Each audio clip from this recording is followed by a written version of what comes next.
नमस्कार, मैं Shweta Mishra, SM news live 24 में आपका स्वागत है। वैसे तो हमने आज तक बहुत सारे मुद्दों पर चर्चा की है, अन्याय, अत्याचार, भ्रष्टाचार, न जाने कितने मुद्दों पर लोग आवाज उठाते हैं, लेकिन आज हम जिस मुद्दे की बात करने वाले हैं, ये मुद्दा बहुत अहम रखता है हमारे जिंदगी में।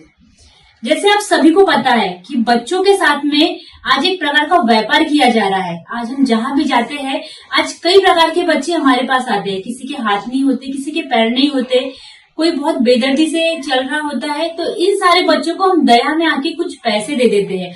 आखिर क्यों ये बच्चे इतनी ज्यादा की तादाद में शहर में घूम रहे हैं? आज हम इस महत्वपूर्ण विषय पर चर्चा करेंगे। नमस्कार, मैं श्वेता मिश्रा, जनता फाउंडेशन के जिशान सिद्दीकी के द्वारा आज इस महत्वपूर्ण मुद्दे पर आपसे चर्चा करूंगी और आपको बताऊंगी किस प्रकार समाज में हमें इन मुद्दों को लेकर जागरूक रहना चाहिए। नमस्कार, सबसे पहले आपका परिचय दीजिए। मैं काजी जिशान सिद्दीकी, जनता फाउंडेशन प्रेसिडेंट।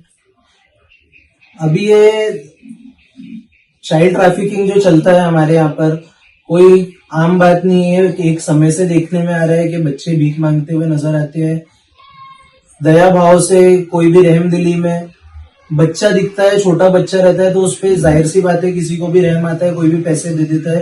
पर ये हम नहीं सोचते कि हम जिसको पैसा दे रहे हैं, क्या ये पैसा वाकई में इस गरीब बच्चे के पास ही जा रहा है, या ये पैसे का एक हिस्सा भी इसको नहीं मिल रहा है, इसके बदले में इसको सिर्फ खाना, दाल चावल मिल जाता है और ये पैसा किसी और के पास तो नहीं चले जाता है। आपके जहन में कैसा है कि इस मुद्दे के विषय में आपको विचार विमर्श करके आगे आवाज उठाना चाहिए? जब कुछ बार मैंने ये न्यूज पढ़ता हूँ या कभी कोई लेडीज घूमती है जहाँ बच्चे घूम रहे हैं, वहां पर कभी कभी देखने में आता है कि कुछ लेडीज या कोई जेंट्स ऐसे दिखते हैं कि शक होता है हमको कि ये बच्चे यहाँ पर खेल रहे हैं और ये अटल मटल, ये अनजान व्यक्ति, नया चेहरा यहाँ पर किसी भी बस्ती में क्यों आकर के कर रहा है। तो जब एक न्यूज कुछ समय पहले नागपुर में ऐसी भी घटना घटी थी कि कोई एक अनाथ आश्रम था, तो उन्होंने उनके अनाथ आश्रम से कुछ बच्चों का बेचने की हरकत गंदी किए थे, जो कि नागपुर पुलिस ने उस पर कार्रवाई की थी। तो इस तरीके के जो मुद्दे, अगर हम सबसे पहली बात अगर बारीकी से सोचे, एक जो बच्चा रहता है वो अपने घर की जान रहता है।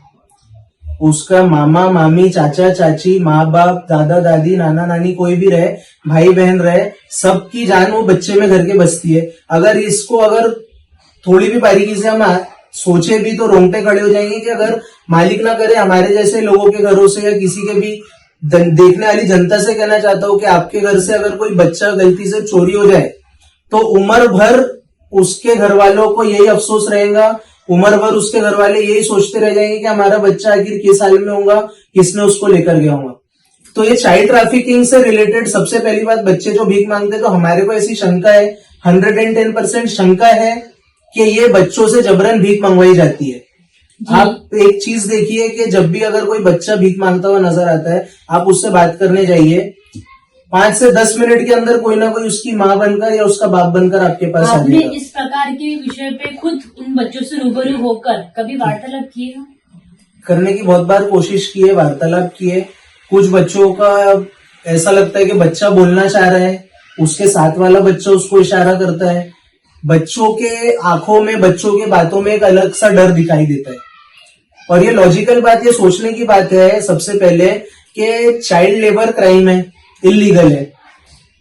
यदि कोई गैरेज में, कोई होटल में, कहीं पर भी कोई 18 साल से यानी कोई नाबालिग व्यक्ति काम करता हुआ पकड़ा जाता है या पुलिस को खबर लगती है, कोई रिपोर्ट करता है, तो पुलिस तुरंत उस पर एक्शन लेती है। ठीक है, इलीगल चीजें एक्शन लेते हैं उसके ऊपर, लेकिन क्या जो बच्चे भीख मांग रहे हैं, चाइल्ड बेगिंग, क्या वो लीगल चीज है? वो भी इलीगल है। इसमें ताज्जुब की बात यह है कि कई जगह ये देखने में आता है कि पुलिस खड़ी है, बिंदासी से पुलिस के बिल्कुल रूबरू सामने खड़े होकर के बच्चे भीख मांगते हैं। आपने इस मुद्दे पर जब आवाज उठाई तो इस विषय पर आपको नागपुर पुलिस प्रशासन की तरफ से किस प्रकार का सहयोग मिला? नागपुर पुलिस से हमारे को सहयोग मिला इसके अंदर। जब मैंने नागपुर की joint CP Ashwathi Dorje madam के पास में मेरा मुद्दा रखा, उनको डेप्यूटेशन दिया, तो उन्होंने एक बहुत अच्छा इंटरेस्ट अपना दिखाते हुए इस मुद्दे को, ये मुद्दा गंभीर भी है और इस मुद्दे को उन्होंने वाकई में गंभीरता से लेते हुए तुरंत जो हमारे नागपुर के क्राइम डीसीपी है चिन्मय पंडित साहब, उनको ज्वाइंट सीपी मैडम ने खुद डीसीपी साहब को अपने कैबिन में बुलवाया और डायरेक्शंस दिए कि आप इसके ऊपर तुरंत से तुरंत वर्किंग शुरू करिए। मैं ये तो नहीं बोलता कि ये धंधा एकदम बंद हो गया है नागपुर के अंदर, लेकिन आज आप भी मीडिया से हो, आज आपको खुद समझ में आएगा, आप घूमिए, आपको कहीं ना कहीं इसमें कुछ ना कुछ अभी कमी दिखाई देगी। ये हमको खुद प्रैक्टिकली हम लोग घूमते हैं चीज को लेकर के, तो हमको काफी सारी ऐसी जगह है जहाँ पे बच्चे रोजाना दिखते थे, अभी कम दिखाई देते हैं। धीरे धीरे ये चीज बंद होंगी, एकदम से बंद होने वाली चीज तो है नहीं। मुझे बताइए, जैसे लास्ट ईयर एक बहुत बड़ी रिपोर्ट आई थी जो मानव तस्करी की, जिसमें कई बच्चों को लापता किया जा रहा था। बच्चे अचानक गुम हो जा रहे थे और उसके बाद में काफी खोजबीन के बाद उनका किसी भी प्रकार का पता नहीं चल पा रहा था। तो आपको क्या लगता है, ये मुद्दा भी कहीं ना कहीं इनसे जुड़ा हुआ है? हमको तो बिल्कुल लगता है। मानव अधिकार की ये भी रिपोर्ट है कि हर साल इंडिया में 40,000 बच्चे गुमशुदा हो जाते हैं, जिसमें से मात्र 11,000 के करीब बच्चे रहते हैं जो मिलते हैं, बाकी बच्चे अनट्रेस्ड रहते हैं, वो मिल ही नहीं पाते। तो ये जाहिर सी बात है कि अगर बच्चा घूम जाता है और वो कोई अच्छे व्यक्ति के हाथ में जाएगा, तो आजकल सोशल मीडिया पर, न्यूज पर, पेपर में हर जगह बच्चे का चेहरा वायरल किया जाता है, उसके माँ बाप तक कहीं ना कहीं से खबर पहुंच जाती। लेकिन जब बच्चे को गायब करवाए ये नियत से जाएगा कि ये एक अपने को लॉटरी लगी है, अब इसकी किडनी भी अपने काम में आती है, किडनी नहीं बेचे तो इसके हाथ पैर कटवा करके इससे भीख मंगवाने के लिए अपनी उम्र भर की लॉटरी का साधन है। ऐसे जो नीच वाहियात लोग हैं, और ऐसे लोगों को मैं मीडिया के माध्यम से ऐसा खुला चैलेंज कर रहा हूं मेरे तरफ से कि तुम कितने भी बड़े कुछ भी रहो, लोग बोलते हैं बहुत बड़े रैकेट रहते हैं, जो भी लोग रहते हैं रैकेट चलाने वाले, मेरे को जिस दिन इनकी कोई खबर पक्की लगती है हाथ में, मेरी लड़ाई इनसे खुली है और खुली रहेगी।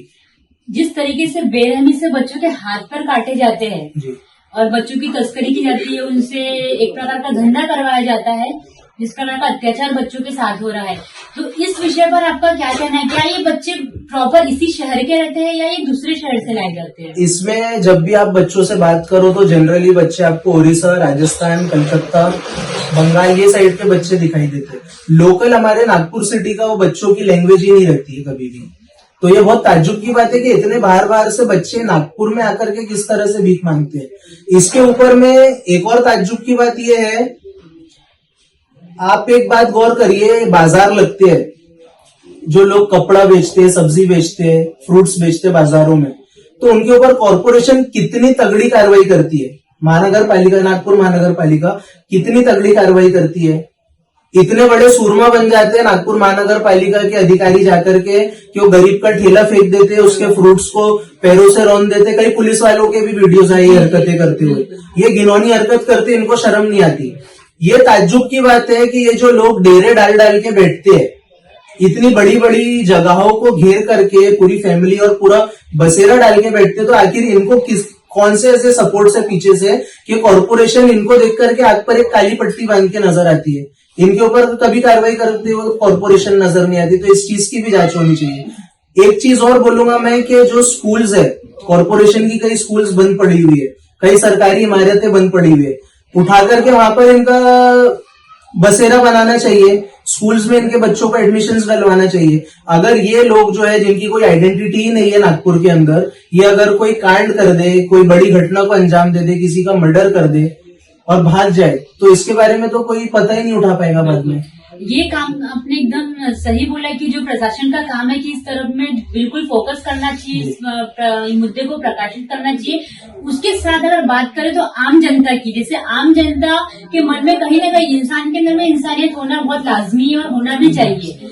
हम उनको पैसे देते हैं कि भाई कोई गरीब दिखे जिसके बच्चे के हाथ पैर नहीं है, कोई कुछ कंडीशन में है जिसको नहीं देखा जा रहा, तो उनको पैसे, जिससे इनका जो धंधा है वो दिन पे दिन बढ़ते जा रहा है। तो आज इस इंटरव्यू के माध्यम से सबसे बड़ा मुद्दा तो हमारा यही है कि लोगों के अंदर में जागरूकता फैले कि इस धंधों को रोक मिले। तो इस विषय पर आप क्या कहना चाहोगे? सबसे पहले मैं लोगों से गुजारिश करूंगा कि बच्चे को देखकर रहम आना लाजिम सी बात है, जाहिर सी बात है, पर मैं ये बोलूंगा, रिक्वेस्ट करूंगा कि आप ये बच्चों को पैसे देना बंद करिए।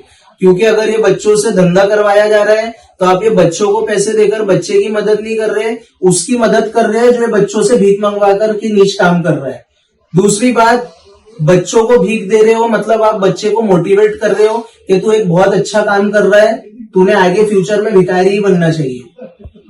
जिस प्रकार से आज हम अपने चारों तरफ ऐसे बहुत से बच्चे देखते हैं कि जो मजबूरी में, हम मजबूरी ही कहेंगे इनको, कि जो मजबूरी में आके भीख मांगते हैं, इनको पैसे देने के बजाय इनको शिक्षा दी जाए तो आज इनकी जिंदगी संवर सकती है। और उसको बढ़ावा देने के लिए हमारे परिसर के आसपास और हमारे समाज के लोगों का सबसे बड़ा हाथ है कि जो कहीं ना कहीं इंसानियत के माध्यम से उनको पैसे देते, जिनसे इनका धंधा और बढ़ते जा रहा है। जनता फाउंडेशन के माध्यम से समाज में एक बहुत अच्छा मैसेज जा रहा है कि इस प्रकार की मानव तस्करी जो बच्चों के ऊपर की जाती है, बच्चों को अपंग किया जाता है और आज बच्चे चारों तरफ भीख मांग रहे हैं, इस पर रोक लगाई जाए और आप भी इंसानियत के नाते उन्हें शिक्षा दो ताकि वो जीवन में अपने पैरों पे खड़े होकर आगे बढ़े, ना कि उन्हें भीख दो ताकि वो जिंदगी भर भीख मांगे और ऐसे घोर धंधा करने वालों का धंधा बढ़ाए।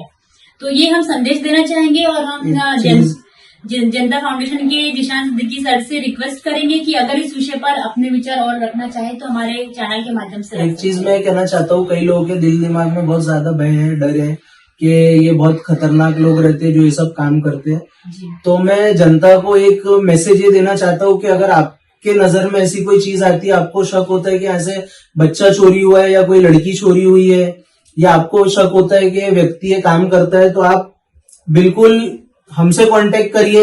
आपसे रिक्वेस्ट करूंगा कि आप अपने चैनल के माध्यम पर अपना भी नंबर डालिए, आप जागरूक लोगों से कांटेक्ट करिए, पुलिस के बड़े अधिकारियों से कांटेक्ट करिए। और अगर आपको डर लगता है कि आपका नाम शो होगा तो आप बेफिक्र होकर हमसे कांटेक्ट करिए, हम खुल के उसमें काम करेंगे और आपका नाम भी पूरे तरीके से गुप्त रखा जाएगा।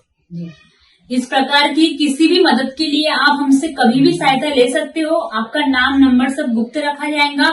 अगर आपके आसपास में कहीं भी आपको संदेह होता है और किसी भी प्रकार से आपको ऐसा लगता है कि अगर बच्चों के साथ में दुर्व्यवहार किया जा रहा है, उनके साथ में गलत हो रहा है, तो आप हमसे डायरेक्टली हमारे चैनल के माध्यम से संपर्क कर सकते हो।